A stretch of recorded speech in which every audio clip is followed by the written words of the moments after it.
Hello, welcome to the Big Scuba Show. Hello, I'm Oliver. I'm on the Big Scuba podcast with Gemma and Ian. I'm a press officer at Ford, covering sustainability and also company news and brand as well. So it's all about telling our story to journalists, other commentators, and especially you guys today about Ford's sustainability journey. Hi, I'm Michelle on the Big Scuba podcast with Gemma and Ian. I am a sustainability marketing manager for Ford at Europe. So it is my job to make sure that we're letting our customers and our employees know exactly what we're doing on our journey in sustainability at Ford in Europe.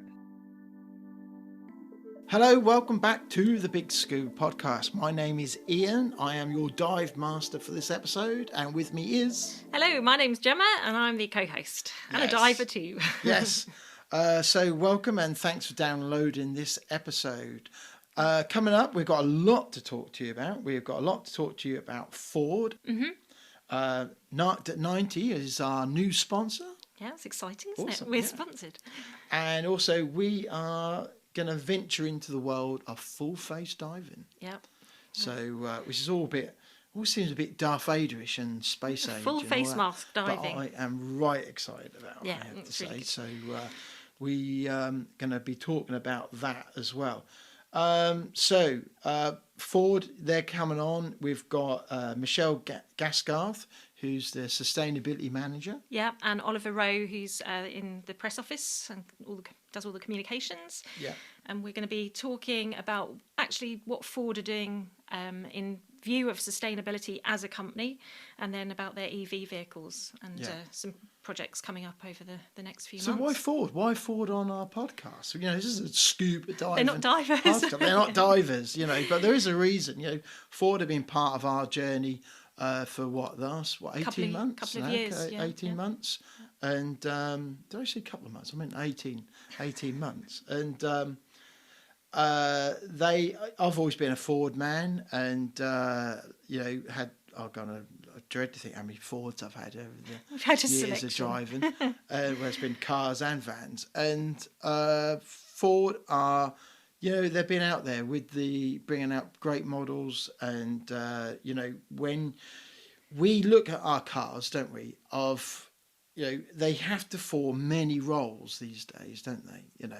Because there are daily commute, there are work vehicle, mm-hmm.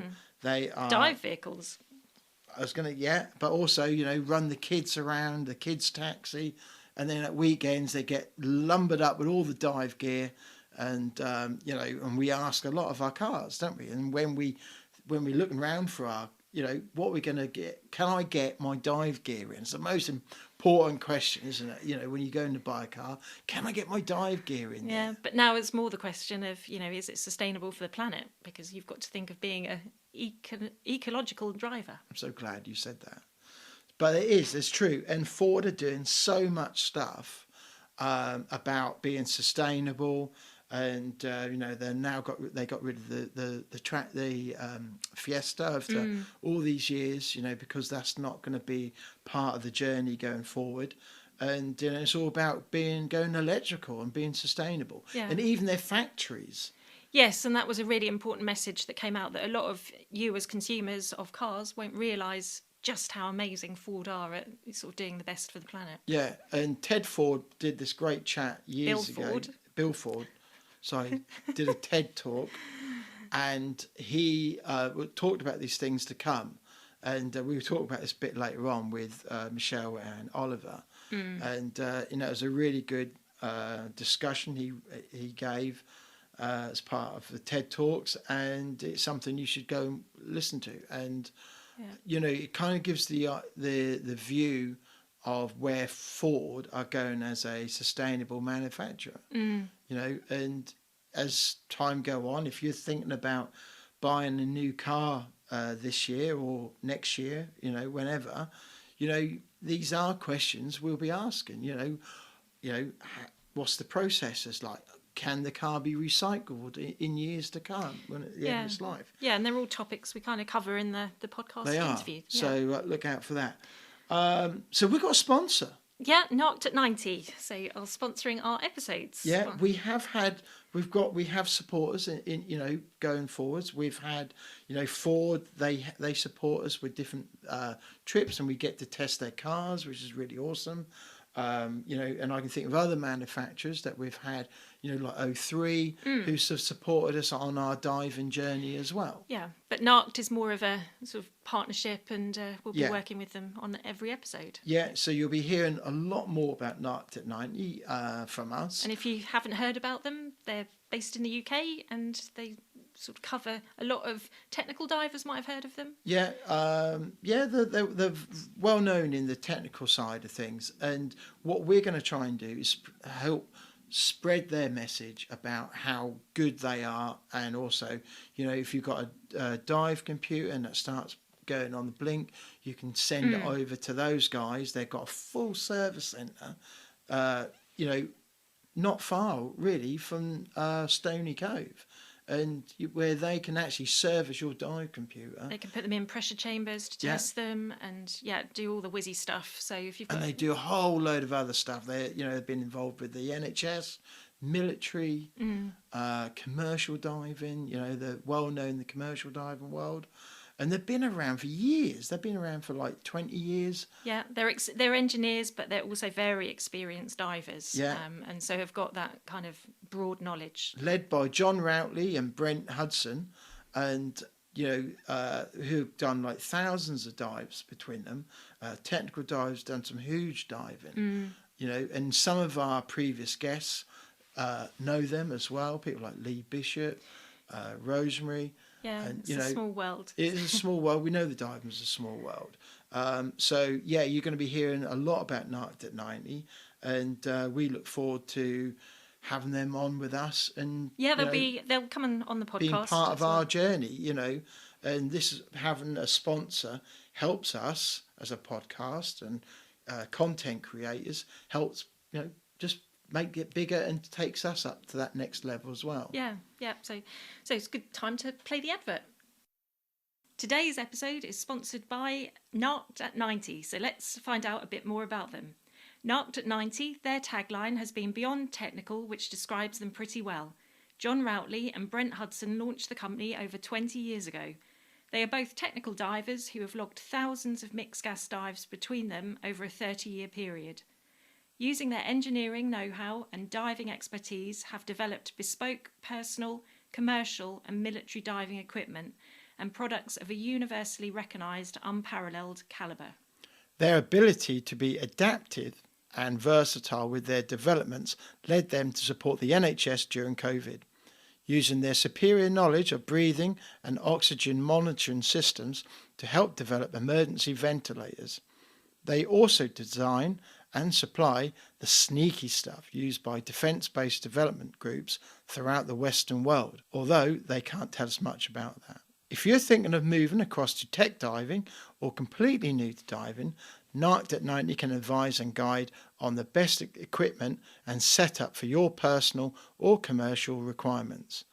NARCT at 90 have unparalleled experience of shearwater dive computers and are the longest serving and sole and UK European service centre for those. They are happy to offer technical support, servicing, repairs and upgrades to all shearwater computers, past and present. NARCT at 90 stocks shearwater computers, but are also stockers and technical support centre for many other manufacturers, including Divesoft, JJCCR, Hollis, Revo and Kiss rebreathers. Based centrally in the UK, NARCT at 90 also offer full rebreather head servicing for selected manufacturers. Bespoke cable assemblies. Advice on specific fitting requirements. Suggestions and guidance for home builds. Computer laser cutting and engraving. Pressure testing to simulate 400-metre dives. So, NARCT at 90, a reputation built on supporting both manufacturers and divers worldwide. Go to narctat90.com and make sure you are following their social media to keep up to date with their latest news and offers. NARCT at 90, large enough to cope, small enough to care. So that's our advert, and go to narctat90.com and go give them a look if you don't know who they are. Yeah, try and find them out, and we'll be on their social media. Exactly, and the links to their website will be in the show notes as well, so you can find out more about them when you go on the website. Okay, let's talk about full face diving. So we enrolled on a tri-dive. We did at Crystal Sea Scuba in Norwich. Yeah, and we did that just a week ago. Yeah.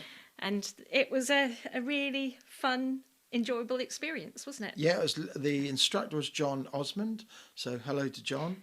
And we've been diving with ocean reef masks, full face masks. Yeah, so John brought them along to Crystal Seas, and we went through the makeup of the masks and how they work, and then we actually jumped in the pool and got to breathe underwater in a full face mask. Yeah, and the reason why we laugh is my tummy keeps rumbling. Must be breakfast. And the whole experience was great. I really enjoyed it. And I was like, wow, this is awesome. And not dived in one of these before. No, and I was pleasantly surprised because it had possibly you might feel a bit claustrophobic, but I just thought it was amazing not having a regulator in your mouth.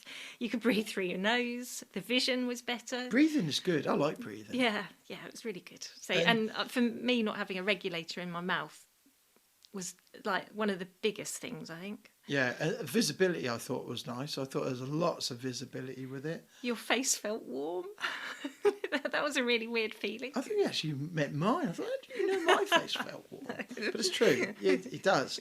You know, especially if we're in the UK. You know, we got colder climates, haven't we, over here? But you know, there's places in Canada. You know, it's cold as well.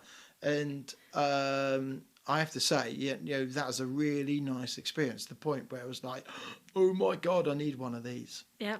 So I need a full face mask in my life. We've taken it one step further, and we're going to do the course. Absolutely, yeah, definitely, yeah. And I can't wait. I can't wait to start diving in that, and also sharing with you lot our scuba journey of moving it into full face, or as they're actually technically known as, integrated diving masks. IDMs. Yeah, IDMs. Yeah.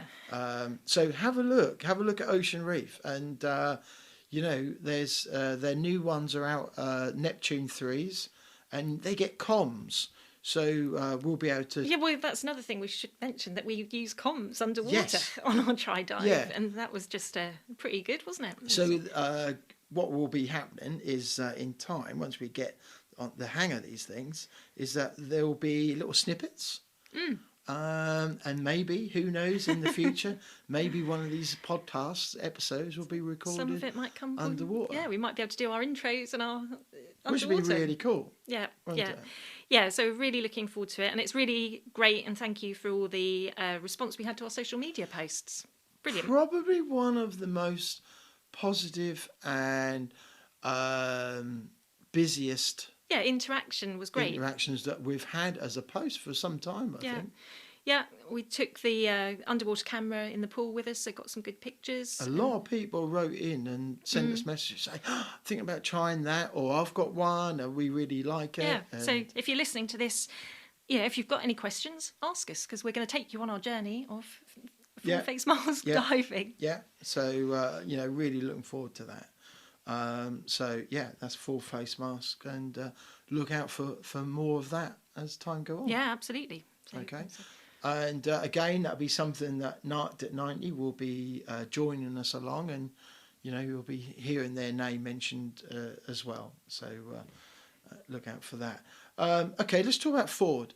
Yep. So we specifically just recently have had the e-transit van, the Trend version, and we took that. We had it for a week, so we took it up to Stony Cove. It was a big van. We had that massive. It was the Ford e-transit Trend 350 LE. So if you think about a transit, it's not the smaller one; it's the next one up. So call it a long wheelbase. Yeah, it's quite a long wheelbase and a high roof as well. So although we're saying it was big to drive, it was brilliant. It Drives was like a car. Very easy to drive. You didn't get an awareness of being in a big vehicle at all. That was the biggest vehicle you've driven. It was, yeah. And I was quite comfy driving it. It was fully automatic, and obviously fully electric. So we had that experience. We experienced charging, drove it in predominantly eco mode. So it was you just get a mile charge for a mile travelled. Yeah, about 100. I think it's about 150 miles on the range. I think, and I was lovely. You know, it's got lane assist, automatic wipers, bells automatic and lights, everything. Heated seats. Yeah. How good is that in a commercial vehicle? Exactly. You get heated seats. Yeah, and then the actual back was all fully lined out. So we took it to Stony Cove. We actually hung our dry suits up in the back and our BCDs. It was great, wasn't it? Yeah. So, we're going to share a bit more of that. There'll be some things coming out on our YouTube. One of the things that we're going to say is that if you are thinking about buying a van and you are thinking about converting that maybe into some kind of leisure vehicle, like a camper van stroke, you got a wet room at the back for dive gear and stuff. You know, it's a good consideration, and that was I would say that is a good size. You know, because I wouldn't go for a particularly smaller van. Personally, choice if I'm going to do a conversion, I want a big van. Yeah, and one you can stand up in, and definitely could stand up in this one, couldn't we? Yeah. So. Well, it's it, isn't it? You know, why go for a small van? Yeah. When you can get a bigger van, exactly. You know what I mean? And have everything in it you need, because you're going to spend a lot of time in it, aren't you? So why not? And hopefully, you know, this is the way of the future. There is no other choice. Ford have gone out and said, you know, this is the Transit. Transit was the biggest, most popular selling vehicle in 2022. You know, people you see Transits everywhere. They've been around for years, haven't they? Yeah. You know, so it's a big thing for Ford now making their Transits into fully electric. Yes, yeah. You know, and this is the first one. Yeah, and they will be launching more through the year, like the smaller one, smaller Transit. Yeah, so it's going to be really exciting times to see electric vans on the road as well. Well, they have, and a lot of, especially in the commercial world. You know, many of us, you know, we're all of trades and what have you. You know, most of the tools now are all going electric. Hedge cutters, you know, lawnmowers, all going electric. And, you know, vans is the next bit. You know, and Ford are going to lead them the way by saying, here we go. This is our first go of an electric transit. Yeah. So and it's been pretty good. Yeah, and I think, you know, just generally for people that drive on the road, listening to what Ford are doing for the environment, and, you know, they do mention divers, but, you know, generally doing an amazing thing for the environment. It is. And there are so many things in development as well. We even spoke about electric conducting paint. Yeah.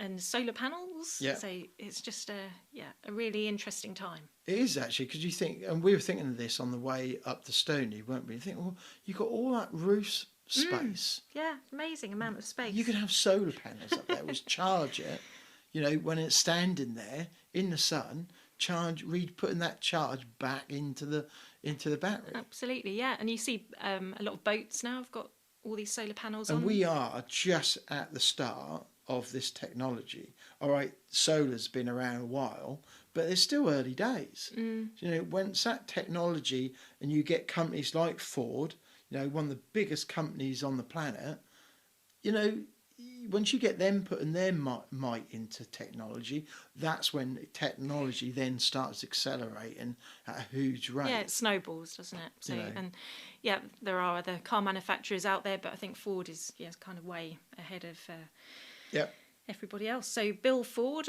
all those years ago, he had this Ford vision, and it's been fulfilled and being sort of developed as we speak. And we've had other electric vehicles, and you know, really loved them.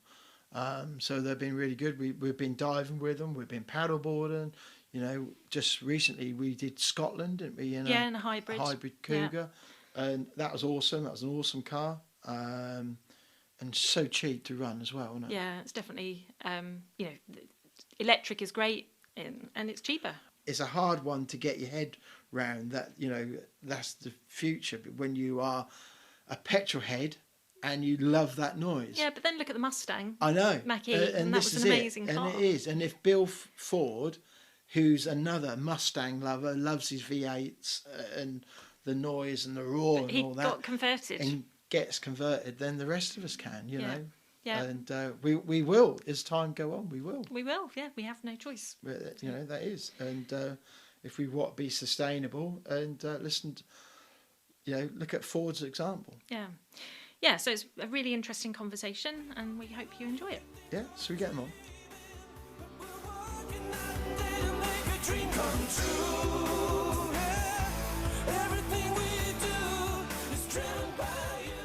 So Oliver and Michelle, welcome to the Big Scuba podcast, and we're looking forward today to chatting to you about Ford and the sustainability side.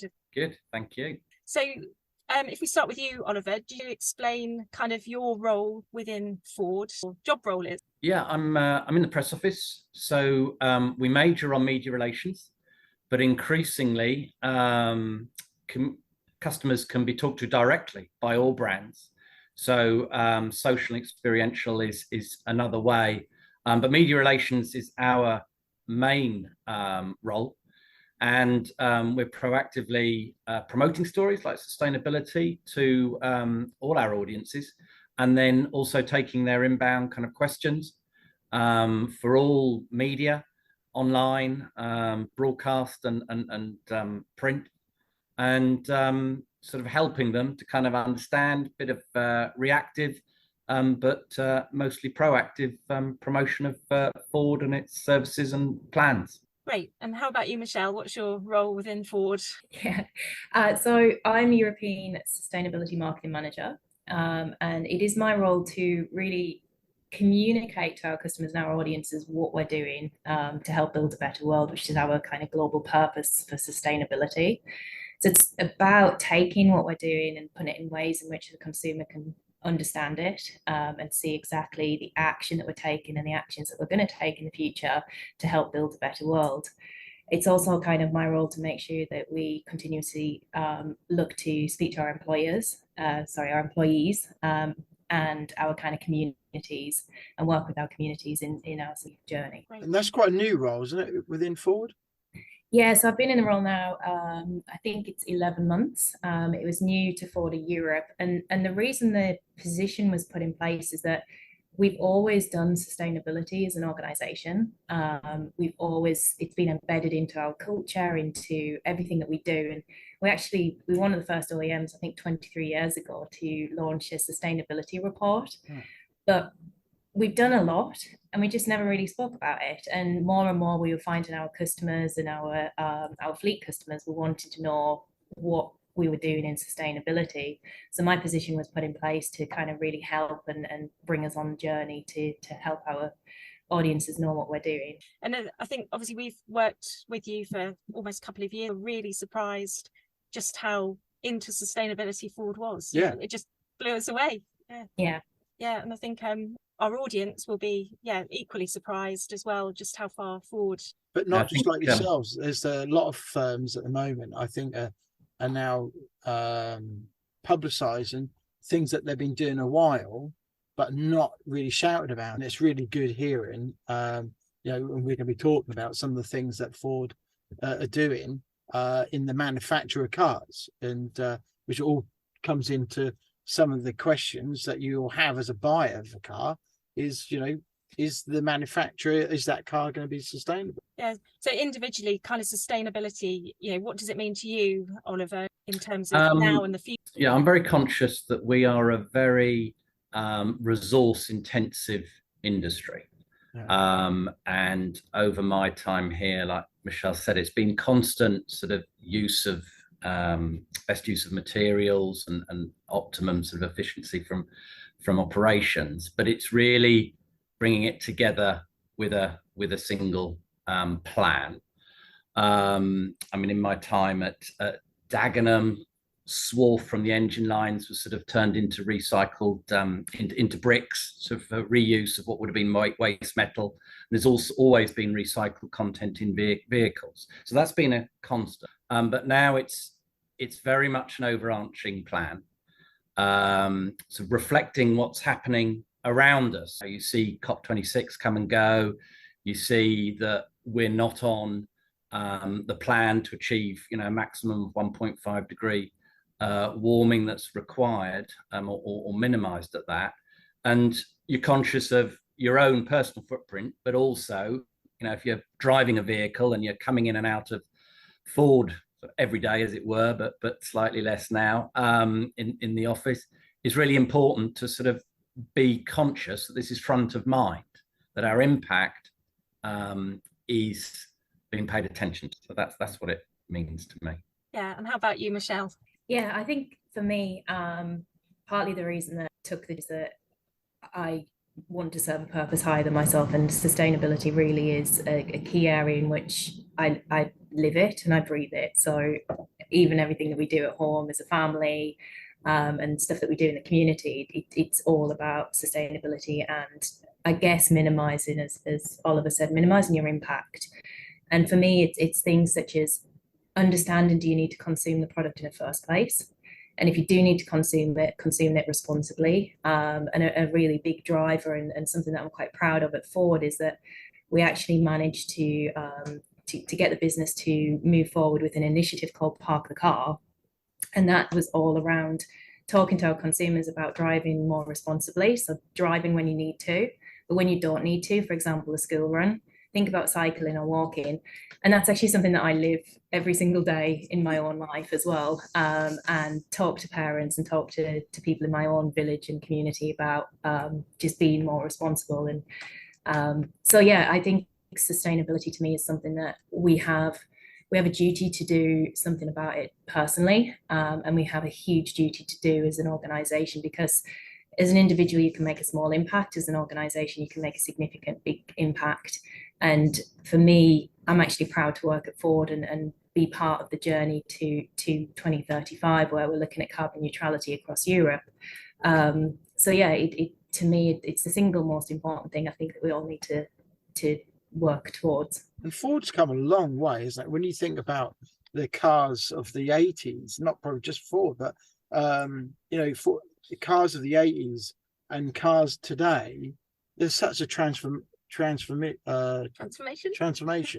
and the I can imagine the manufacturing has as well, and it's amazing how that's all coming, and you can see it coming through in the new cars that we it's been really interesting because we've always been analyzing emissions, and then we saw a huge swing to diesel in the 90s, where CO2 was the holy grail, and no one was talking about these other gases. Yes, CO2 was better on diesel, but other particulates and gases weren't. So both Ford obeying the legislation and being compliant, but more importantly, our kind of lords and masters up the governmental chain have got real as well, because heading now to launching 9 zero emission vehicles where there is no by mid-decade, and then they're ready for 2030 when all cars have to be zero emission, and 2035 when all vans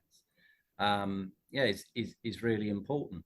And the manufacturing processes change as well. So, and for the general public, the smallest effort does make an impact in the protection of the planet. So really good to see there's a choice for the consumer when they're looking, and maybe they will go down the Ford route. Just seeing how amazingly far forward you are in the journey to get these cars planet happy, really. And that's why it's important to share about what it is, the good stuff that you're doing back in the manufacturing, because so that is known more, so consumers can make that choice. How the vehicles, also we will have electric vehicles and zero emissions capable vehicles by 2035 and 2030 in passenger vehicles, but it's about the steel in the vehicle. We're developing green steel now, so the steel that goes into the vehicles is produced responsibly. Our plants and manufacturing facilities are going to be carbon neutral, or we're targeting carbon neutrality by 2035 across Europe. So that means there's no emissions or minimal emissions. And it's things such as even waste in facilities, so zero waste to landfill, which we've already achieved quite a significant proportion of that. And then I guess for people, it's air and water as well. So it's making sure that whatever is going out into the air is clean. But equally the water, so the water that we consume in our facilities to actually make the vehicles. That's grey water, that's wastewater. And I think today it's 78% and we're targeting 100%. So we won't be taking resources in terms of fresh water. It'll all be grey water and reuse. And it's the small details that you actually don't realise when you drive a vehicle of the consideration right from cradle to grave on each of the vehicles, from design right through to manufacture to driving, that we have a significant kind of governance behind making sure that we are doing the best that we can. And I guess as our organisation, we don't stop at best. There's always the next step, and that's kind of the journey that we're on here. And that's really good. Obviously, a lot of our listeners are divers or very connected to the ocean world, and hearing about not using or putting wastewater back into water. Water is what we live and breathe. So, that's a really good one to really realise, get that message out there for them to, but it's so important as a resource on planet Earth. It's super important that we take care of that as well. And equally relating to kind of the oceans in North America, one of their vehicles uses actually recycled plastic waste, and it's something that we're looking at globally as well. So there is, as I say, everything that we do and consider today has sustainability at the heart. And I think the scuba divers of this world will be very interested to hear all that information. We see underwater the impact maybe of the human race, whether it's plastic waste, detriment of coral reefs. That's just hearing. There are some divers who are in Mexico, and they were saying even in the caves, you can see plastic now starting to creep through. And and that'd be amazing, wouldn't it, in years to come. And for peace of mind, if you become a Ford driver or an owner of a vehicle, that you've got assurance that vehicle's been made with the love and care for not just the car but the planet as well. Because your community's mindset isn't going to change when they reach the water. I imagine when they set out from home, they want to be assured, like you say, of the companies they're representing and buy into, the vehicle they get to the sea or lake in, because they're interested in not only maritime ecological health but also land. It's a mindset that I guess they're quite persuaded to. It is. So what sort of timeline have you got for sort of introducing various initiatives or new cars next couple of years to look out for? So on vehicles, and then because the plan is around product, plants and process. So obviously the vehicles I'll come on to, but then the locations we've got in Europe, and then the logistics and movement in between and suppliers is all part of the carbon neutrality plan. So at the moment, commercial vehicles, vans, is a big growth area for us. The Transit is a kind of household name. And then in the weird few years, we've just been through delivery and distribution kind of soared, and people are stuck with home delivery and different way of buying that came in through the pandemic and have suited people. So the demand for vans is very, very healthy. We've got 5 vans by the end of Rowe emissions. So you're in one of them, you're in the e-Transit. That has a 2-ton or up to 2-ton load capacity. And we've had that for a year now. And that this year is the year of the Custom, which is the 1-ton van. So last year, it was the best-selling vehicle in Britain, sold more than the highest-selling car. It's brilliant, man. And that one will go all electric this year. A lot of talk about that from us, and it going to shows. And it also has a people carrier version. We call that the Tornado. So a couple of customs. And then the final one is the Courier, which van also has a Tornado Courier. So 5 zero-emission vans. And on the car side, there's 4. We've already got the largest, which is the Mustang Mach-E. Ford has kind of probably 3 nameplates that are really iconic and have to work for the next 100 years, just like they have done for the last 115, the age of. So they're the Transit, the Mustang, and the F-150. We've spoken about the Transit going electric. And Mustang, a name that comes into the electric era as well.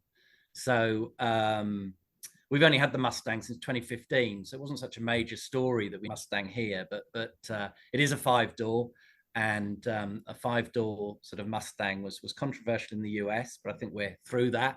Yeah. The Mustang Mach-E is our first electric car here in Europe. Then we're going to talk about 2 new ones this year.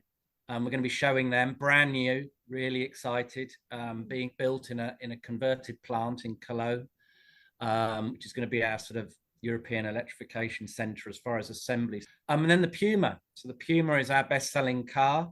We know it as a 1 litre, which is pretty frugal.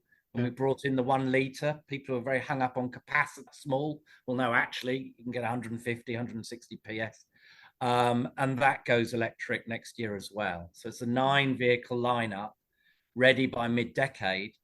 And then by the end of the decade, they will be the sole new Ford cars that people will be buying. And, you know, we hope they will. Yeah, that's great to have plenty of choice for people of whatever they want, a big vehicle. Yeah, that's right. And it's good to see that Ford will be leading the charge on that. You know, I've owned very good Transits, and it's brilliant. The Transit Courier or Connectors, I had a great little van, and we know from Bill Ford, he was talking about his thoughts on the Mustang going electric and how he was converted round to being a full supporter of the Mustang going, you know, coming from him, you know, he was a big V8 lover, and he said, you know, he loves the electric of the new Mustang. Great. Yeah, that was how seriously the decision was taken. You're entirely right, Ian. It's Bill Ford, so the chairman, who himself is an evangelist on sustainability, and has been for 12 years since a very controversial talk he gave, a TED talk, A Future Beyond Gridlock, and people were thinking, well, why have we got a car boss talking about reducing gridlock, because it means reducing your journeys in a car, but we're still there with Park the Car. But yeah, to be convinced of the Mustang going electric, he needed to drive the Mach-E. Yeah. And he did, and got out and said, yeah, the plan is right. Yeah, absolutely. Yeah. So do you drive electric cars? I drive a plug-in. I've got a Cougar plug-in. Yeah. So I'm on electric all week, Monday to Friday, because coming here to Basildon from home, and our pastimes and relatives and friends are kind of all within the range of the plug-in Cougar. Yeah. And then if we're longer distance at the weekend, that is a pretty efficient petrol engine, which delivers good fuel economy as well. And we used we used the Cougar, didn't we, up to go to Scotland last year, and that was awesome. That was brilliant. You know, we couldn't rave about that car enough. That was totally loaded up, everything, wasn't it? And, the rafters. Yeah. You know, and it was brilliant having that. You know, that was all. How about you, Michelle? Yeah, no, the same. So majority of my mileage I can do on electric miles, and as kind of we see the end of the supply chain issues, we're kind of hoping that we'll be able to get Mach-E's in the near future. So yeah, exciting times. Yeah, no, it's all good stuff. So yeah, hopefully it will sort of tempt people to kind of look into the Ford arena and at the selection of the cars. Is there anywhere just like the Ford UK website? Yeah, I'd recommend there's this Ford.co.uk sustainability page, but if you take a look on our Ford.com sustainability, or if you go onto Google and type in Ford sustainability, it'll take you to our global corporate page, and I think the information on there is great, because it gives you a sense as to what we're doing globally. As I always say, sustainability is a global challenge. It's not just in Europe. We have only one planet. So we do have an integrated sustainability report on the website, with a new one being launched later this year.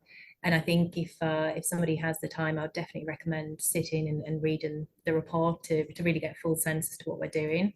If you just want to take a snippet, then we do have key information on our Ford.co.uk website. Well, we'll put those links in on the show notes so people can click on them and sort of find out a bit. We'll just be touched by the amount of effort.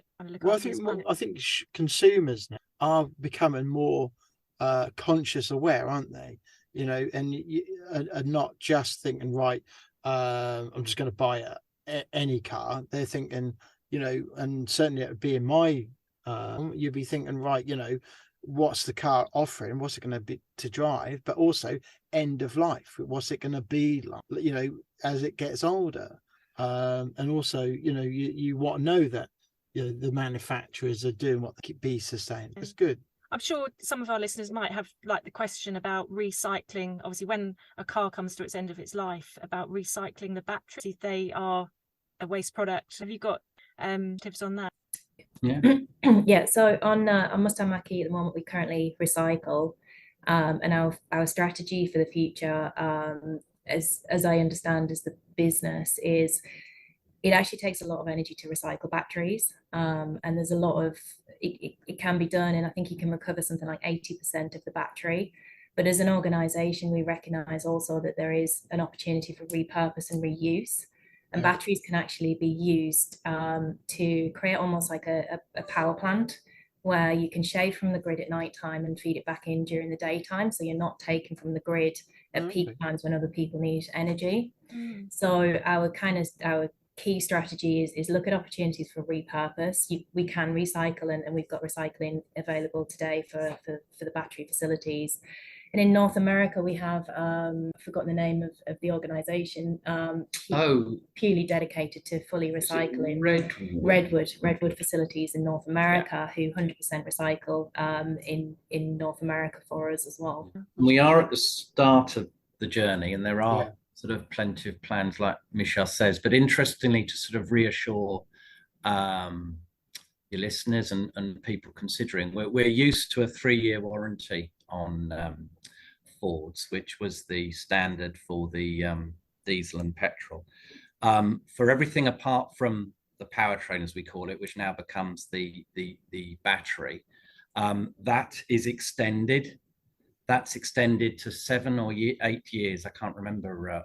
But as people enter into driving battery for the first time, their battery is warranted for more than double what used to be the warranty under ICE, as we call it, internal combustion engines. Just kind of peace of mind. And then the end of use of the batteries is absolutely not that they're piled into landfill or anything horrific like that. There are really innovative ways to use batteries as mobile power packs, like Michelle said. Yeah, I think that would be one concern that I know people have aired, where the batteries end up when the car is obsolete. Or that's really good about the warranty, though, because obviously that's a major that was sort of deliberate, to just, in this phase of people considering electric for the first time within the next 5 or 7 years, because if people are increasingly future-proofing themselves against 2030, and people's circumstances are a bit more fragile at the moment, coming out of lockdown and cost of living, and it's made people's horizons on major purchases a lot further forward, especially where we're sat within miles of a clean air zone in Greater London, and there's Oxford and Birmingham and Cambridge going through the same. So people might have local influence, still be able to take their car in and out of town in future years, if that's the right way to use the vehicle. Sometimes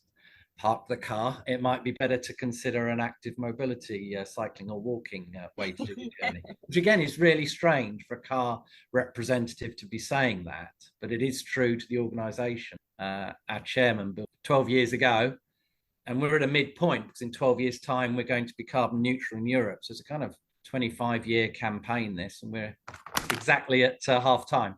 That's it. So if you can use the cycle. That's it. Well, it makes us healthier as well, doesn't it? Which is good. It's air quality, congestion and health, but you just can't kind of finger wag and tell people what to do. But if they have the choices and are maybe a bit startled that 25% of journeys are under a mile and a third are under sort of 3 miles, if there is an opportunity to rethink that, there are many levels of air quality and queuing traffic and your own hopeful enjoyment of cycling or walking that come into play. No, that's great. So you think about, isn't it? Absolutely. Yeah. So as part of the podcast, we always ask our guests some questions, but these have been slightly changed. We're talking about sustainability and not diving.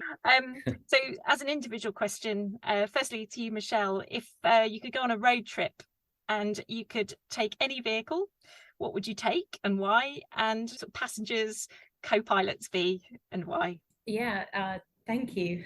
Interesting question. So I think I have done a lot of traveling, and my most favorite place in the entire world is the Lake District. I come from the Northeast originally and used to have quite easy access to get there. So I have taken a Mustang Mach-E up there in the past, and it was amazing. And to be fair, even with the young children in the car, we stopped, we had pizza, we charged, the journey was absolutely fine. So I'd take a Mustang Mach-E up to the Lake District, but I would continue the journey on what I always say is the original low emission vehicle, which is my feet, with my trusty pair of walking boots. So yeah, I'd continue the journey on my feet in what I would say is one of the most fantastic places in the world. And who would you take with you? Would it be your family? Well, I would like to say yes, I would, but the whinging and moaning I couldn't deal with. So me and a Mach-E, the Mach-E would be the best company. And then I'd head up on the mountains up on my own. How about you, Oliver? Same question. Yeah, I've gone on to the continent, spent a lot of time on the continent growing up. I've got a German passport, and my parents had a VW camper van, I'm afraid. But for this trip, it would be a Ford Transit custom camper van. So inevitably, it will go electric. There's nothing, to say on that product right now, but eventually it will have to be. So the Nugget might go electric. So it will inevitably, yes. I mean, after 2035, you can't buy a non-electric van, so it will be the plan. In 2035, I don't think I'll be at Ford anymore, so it will be the north of Europe down to the south in the camper van. Scandinavia is way ahead on electric. We kind of defer to Norway on how to market and sell the Mach-E and the incentives and the sort of charging infrastructure that they've done so well there. So I'd be really interested to see that and start there, come through Germany and Austria where we've got family. And then I'm undecided whether we go the Italian leg down to Sicily or we go the Spanish leg down to Gib and maybe get the ferry across to Africa and just keep on going. Yeah. That sounds awesome. Yeah, and in a camper Beautiful van. part of the world as well. Yeah, van life is a really interesting side of the vehicle that you're in, and the conversion, personalization, and kind of retail and private buyer who are showing an interest in van. And, well, we spoke about that, didn't we? Yeah, and this is a perfect size. Yeah, you can stand up in it, and it's got so much potential. Yeah, this has been. In fact, we used it when we were diving at the weekend. We actually used this as the changing room. Yeah, it's brilliant. It's got everything, and this is the perfect size for a conversion. It's my mine too, and completely converted over to the Nugget. It's definitely a great way to travel. It is. Okay, next question. This is a joint one. Okay, so we will give you a billboard. Okay, Ford have got loads of billboards, haven't they, up and down the country? So one of your billboards that we've got, and you can put something on there. Okay, it can be a video, it can be a statement, it can be a message, it can be an image, whatever you want, and we can even put it on the side of one of the vans, so the whole world will get to see it. What are you going to put? What's going to be your thing? You can find, I don't know how we're going to make the side of the van a screen. I'm sure it's technologically possible. Everything is. But we did a film that wrapped 2022, but also more importantly, pointed the way to 2023. So it's kind of top of the Ford YouTube pile. It talked about the Supervan 4, which was just showing performance, 2000 PS from a van, so that even Goodwood Festival of Speed could be green and put a zero emission vehicle up the hill. In motorsport, the Puma is a hybrid, and we have a virtual world racing car as well. So we are still in performance. It's exciting, but it also has to reflect the real world. We talked about a really important piece of news for us, which is a bit sustainability related. So, you know, we could continue on small cars between the Fiesta and the Puma. When you electrify a vehicle, which we've had to consider for every single vehicle we own, you know, the electrification of a Puma, battery tray underneath on a slightly higher vehicle is easier from what we call a package. Yeah. So after 47 fabulous years, you know, we're retiring the Fiesta. And that's all part of this film of the best of 2022. Yeah. It is the discontinuation of a product, but everyone has such a happy memory of Fiesta. We're making the right sustainability decision for our next electric small car. Yeah. It's kind of part of this story. So that's 2022 in the film that I'm recommending we show as a moving billboard. And then it's got 2023, which we've spoken about with the 9 electric vehicles and the future plan as well. So I think, as I keep saying, this real pivotal period halfway in this 25-year journey, it's quite nice to reflect on what we've done in 22 and drive the continent showing what's coming in 23. So it's exciting times ahead. And it's going to be good. I think that's a really good answer. Yeah, great film to watch. Yeah. Although I am sad, I never should have sold my grey XR2. Buy it back. Why did I ever sell it? That might fetch in good condition. North of 20,000. Never sold it. Yeah. So individually, as what excites you about your motoring and generally of the motor industry? What really excites you? Where do you see it going? For me, big, I think we all recognise that Elon Musk at Tesla really paved the way to electrification. And we've been on a journey. I think 2012 was our first EV focus. And today with the vehicles that we've outlined that are coming, I think for me, I often walk down the street and think, I can't wait for the day where I can walk down and not smell fumes from the rear of the vehicle, and that our children can breathe fresh air for the times in which we do need to drive, when everybody will be driving electric or zero emission vehicles. So for me, it's really exciting, this real shift and change and the technology that we have available today, because it's not always been available to us to make the changes that we're doing. So yeah, I'm really excited about the future of automotive. There is still a journey to go and a lot to change, as you know yourself. You've got to get used to charging as opposed to filling up with fuel. But we, as a nation, as a population, we have an ability to change, and it's really great that we're kind of paving the way and driving the way as an automotive industry. So I'm very excited, and I'm actually proud to be part of Ford and the journey. I think you've just hit on a really awesome point, and I just kind of visualized. Do you remember when nightclubs and bars and restaurants, they had to stop people smoking inside? You know, and I remember back in the day, you'd walk out of a club or something like that, and your clothes would smell, you know, and there'd be the smoke and all that. And I'm a non-smoker. And you can see, like, in years to come, the streets will be the same. There won't be that exhaust. It won't be that smell and fumes and things like that. And we've all kind of got used to that over all the years, and most of us don't know any different. But how awesome will that be? That in a few years' time, there won't be that. You know, it'll be minimal. You know, and that the air is going to be so much cleaner, which we kind of took for granted. Brilliant. Yeah, and in our lifetimes, we look at the changes, you know, as teenagers to where we are now and what we've seen. Yeah, and it's amazing to think, well, you know, what we're going to see in another, you know, years. Yeah, it's exciting times. Definitely. And I like that everyone is very interested in what we're doing. You know, it feels like we're at the epicenter. We tend to be the second most expensive purchase of people's lives. They can afford their own property, that's the big one, and then it's the vehicle. But there's a limit to what they can do in terms of an environmental decision on their house. You know, it's sort of there, it's bricks and mortars, it might be very old, and they'll do their best, to sort of use leased energy, but it's not a decision that's entirely theirs. The previous people in the property and the builder sort of co-owned it.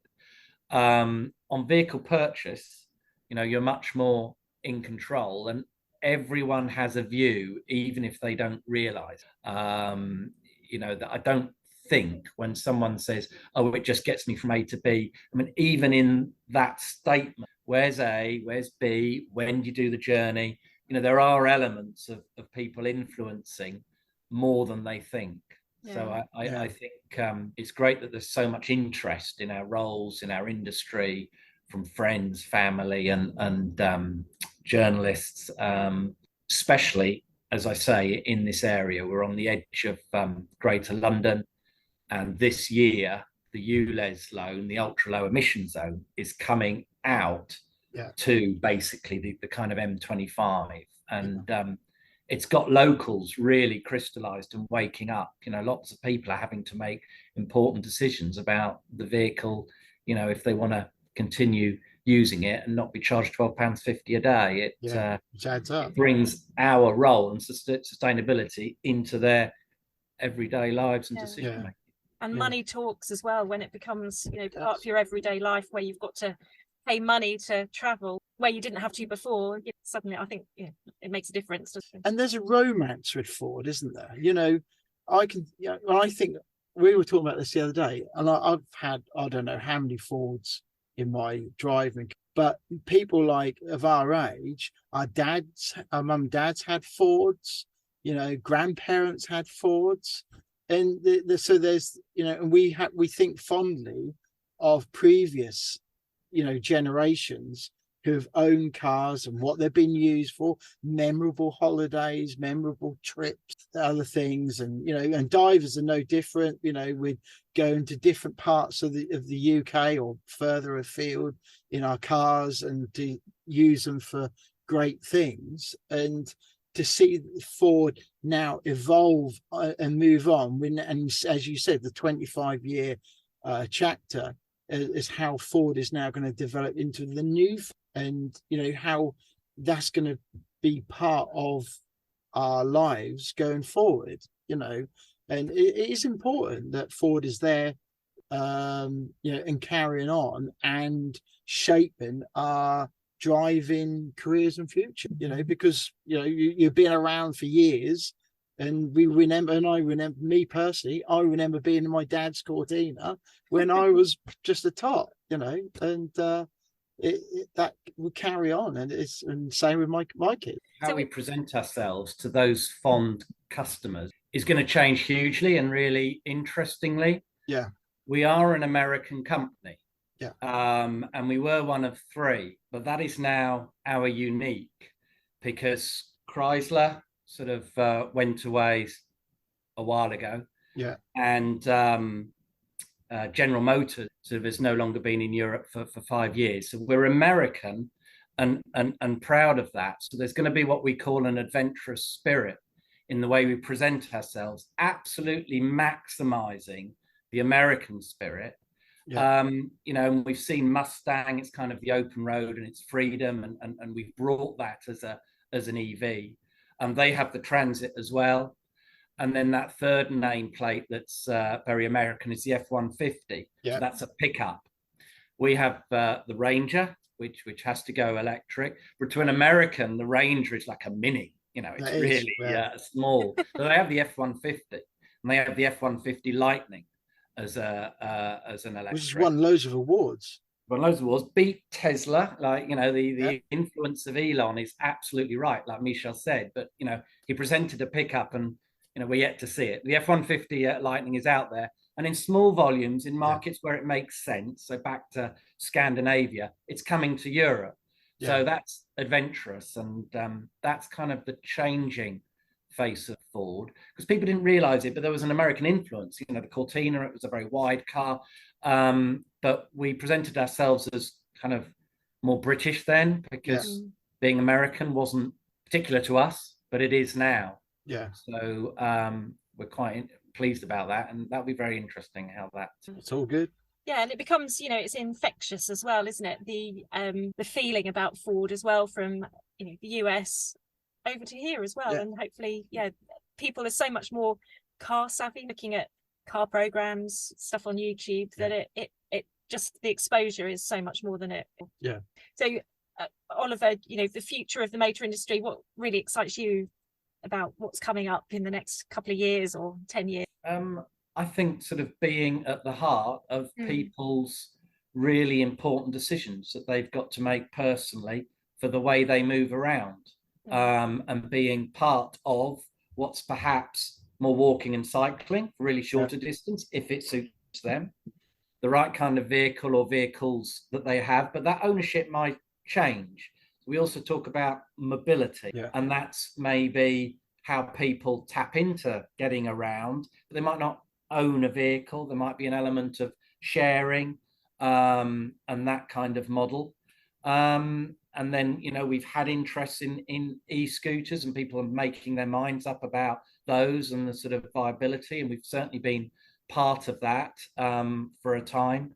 So, I'm excited about the integration into sort of decisions that people are making, major decisions going through 2030, and these landmark dates that our industry is ready for. And it's one of a big expense for anybody to make, buying or investing in or leasing a new car, apart from buying a house, isn't it? So a really important, something you can't really take, you can't just go and think, oh, I'll have that. But that's the whole point, isn't it? Is it because there is a big decision, and a lot of people think a lot about car choice.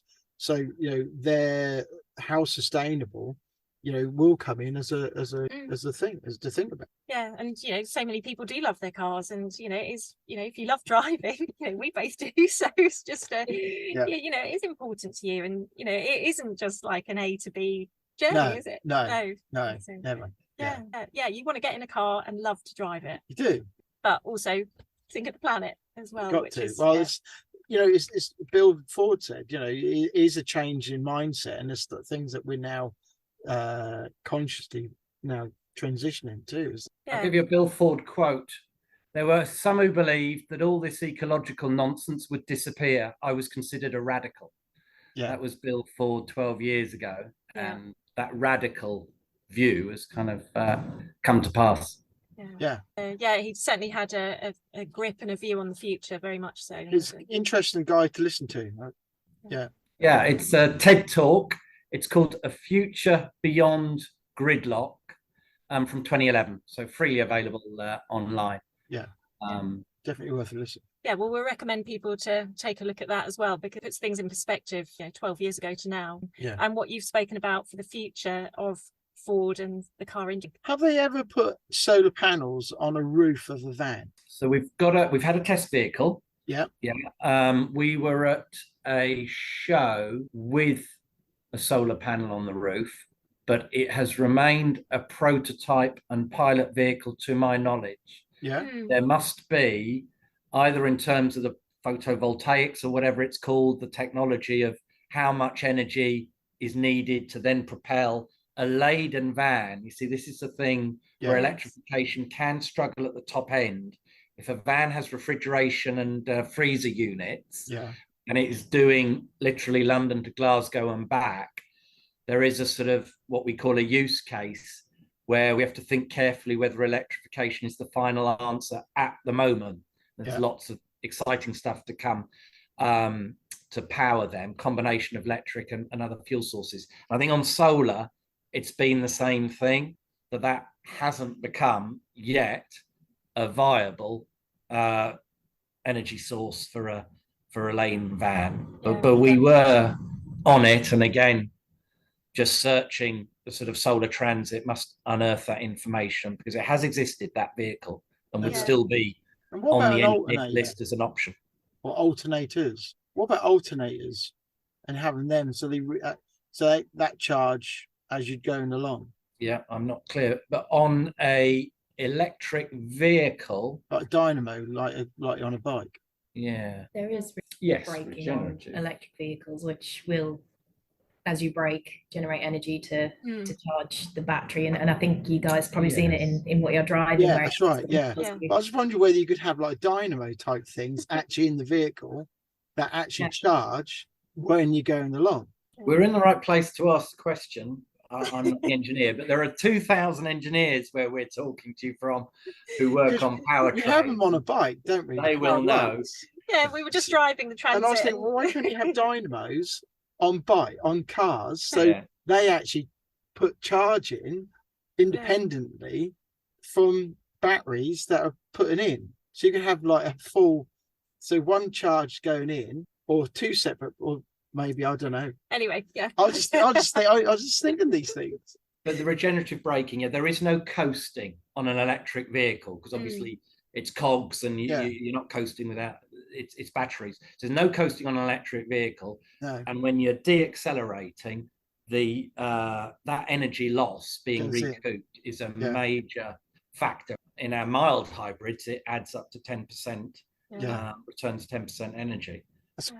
Increases fuel consumption, improves it by 10%. Yeah, we were just thinking, like, just having ideas. The solar panel on top, would it run, some of the auxiliary stuff? And so we've got this huge expanse of space on top of the vehicle. There is photovoltaic paint in development as well. You could physically paint the entire exterior of a vehicle and then use the energy generated from that. I don't know what stage of development that's at. It's not to do with Ford, it's external. So I think there's huge opportunities, and photovoltaics today are the depth of a piece of paper. They're not these big heavy things that you have on the top of your roof. So we are looking at it as an organization. There's so much that you can do, but I think harnessing the energy of the sun absolutely is a key kind of component. Brilliant. Yeah, well, we'll watch this space. Yeah. Yeah, well, it's been really awesome to talk to you, and hopefully, it's really made the sustainability message in terms of vehicles out there for our divers and our non-divers, shown what amazing things Ford are doing for the future and currently. Thank you very much. Thank you. Thanks for coming on. Thank you so much for having us both today. Thanks for your interest. Yeah, let's do a talk. All right. Enjoy the van. Thanks for all your support. No problem. Good seeing you both. Lovely to see you. Perfect. Okay. Lovely. Thanks, guys. Bye. Thanks a lot. Bye-bye. Okay, well, that was Oliver Rowe and Michelle Gasgarth, who you've just been listening to, and we've been having a chat with. First, we've got to say thank you very much for them both coming on the podcast. New things for them, as I don't think they've done podcasts before. No, and we've never spoken kind of a non-diver. No. So, it's good, and I think they highlighted some really good points. I think Ford as a whole are now spent a few years thinking about the way ahead, haven't they? Yeah, and it's the word sustainability. It's in everybody's vocabulary now. It's just seeing how sustainable industry and vehicle driver. Yeah, and it is. If you want to be a conscious driver and a conscious consumer, then you are going to make these decisions, aren't you, about how what's the manufacturers doing in the process of building your vehicle. We ask a lot of our cars, don't we, and vans. Somebody will use it for their weekly commute and run the kids around, and then on a Saturday or Sunday they'll be using it and loading it up with diving gear or bikes on the back or something like that, But also what's gone into the manufacturing. We spoke about their wastewater, landfill, battery. So that is all everything. You think in a few years' time they're not taking any water out of the system? No, and green steel. Yeah, and I know they've just recently released created a new factory, haven't they, to make a lot of electric. I think in the US, huge solar panel, because they're looking to put in the network and not take out. Really, they've given you a link to a film to watch, the current That's 2022 and also definitely a car and consider a hybrid. Definitely. And also we mentioned Bill Ford. That's a really interesting discussion, and he's the man from the top, talking about the way forward. Had a vision 12 years ago where we would be now, and and look where. But really the vehicle. Well, we all need to get from A to B, and it's how we get from, like they said, not using feet or pedal power. Different way of thinking. Yeah. And I think that's the challenge for a lot of us, you know, who are confirmed petrol heads and, you know, love the sound of a V8 and a V12 and so on. That, you know, we need to make a conscious move to the new way of driving. Yeah, but if someone like Bill Ford can do it, the rest of them, exactly. You know, he loves his Mustang. That's not doing the planet any good. No. And if anybody listening to this has got any questions, ask us. I think that would be really cool, because, you know, cars are a really important part of our lives, isn't it? Yeah. Even if you're not a diver, even if your partner doesn't dive, you know, it's a really important part of your family life. You know, is your car. Well, it is an extension of your family. Yeah, and so it'd be really good to hear a few comments and feedback. What your thoughts are? Do you agree? Maybe you don't. Maybe you'll be a petrol or diesel consumer till keep that car going and going. That car will run and run. But you know, perhaps you remember your first Ford. You know, that'd be really good. Yeah. What was your first Ford? Yeah, anything you got, let's have it. Or any photos, send them in. Yeah. So thanks UK for participating in our podcast. Yeah. And thank you for listening. But that was the Big Scuba Podcast.